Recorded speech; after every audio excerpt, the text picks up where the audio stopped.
Ассалаумағалейкум. Біздерде кезекті жөндеуге мынандай погрузчиктің генераторы келді.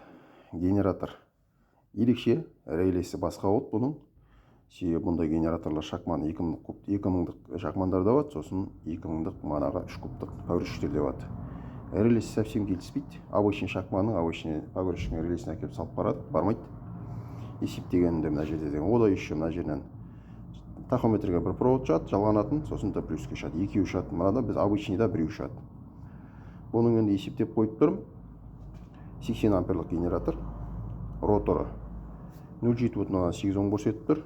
Диодиктері плюске де минусқа да 430-432 сопротивление көрсетіп тұр. Дополнительный диодиктері 380-382 сопротивление көрсетіп тұр. Бұған енді маздың мынандай реле регуляторын келтіріп салайын деп тұрмын. Бұның маздікі мына жерге кішкене келіңкіремейді. Тесіктерін жақындату керек. Сосын арасында 5 мм зазор бар. Осы зазорды басқа релелердің андай басын кесіп алып, мына жерге жақындатып клейлеу керек. Сол үшін барып базардан андай шүткілер сатып алып келдім. Қара көмір деп айтады. Мына реле регуляторды тексеріп қойдым. 6 амперлік лампочканы 24 вольтта жағып тұр.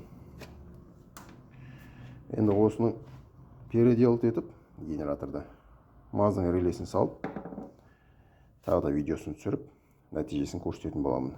Өзім де асығып тұрмын осыны жасап көруге. Себебі бәрін санап қойып тұрмын, мультиметрмен тексеріп. Келейін деп тұр. Иншалла, бисмиллах деп қазір бастайтын боламын. Жұмыс жайлап үйлесіп жатыр. Мына релесі басын мынандай ұзартып қойдым. Тесігін келтіріп қойдым. Отверстияларын екі тесіктен келіп тұр. Мынау енді арасында 1 мм зазор қалды. Шөткі тек 1 мм осы жерде тұрады. Сосын мынаның ішіне де мән беру керек. Себебі мынаның ішінде шөткі жүреді.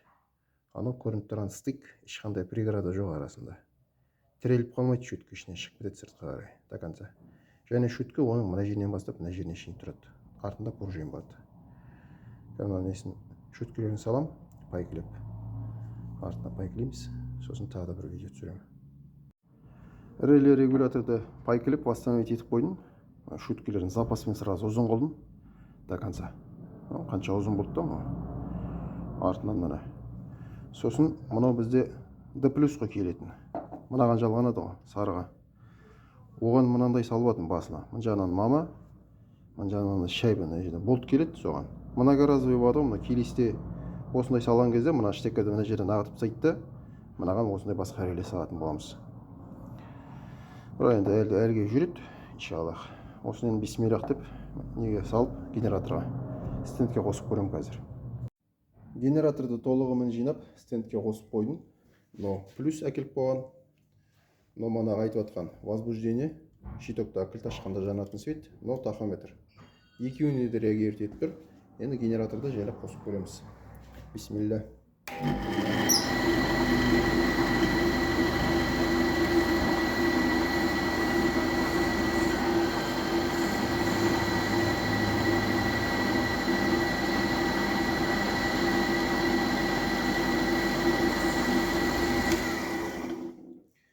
Генератор өте жақсы жұмыс жасап тұр. Стабильно 28-де 5 зарядка беріп тұр.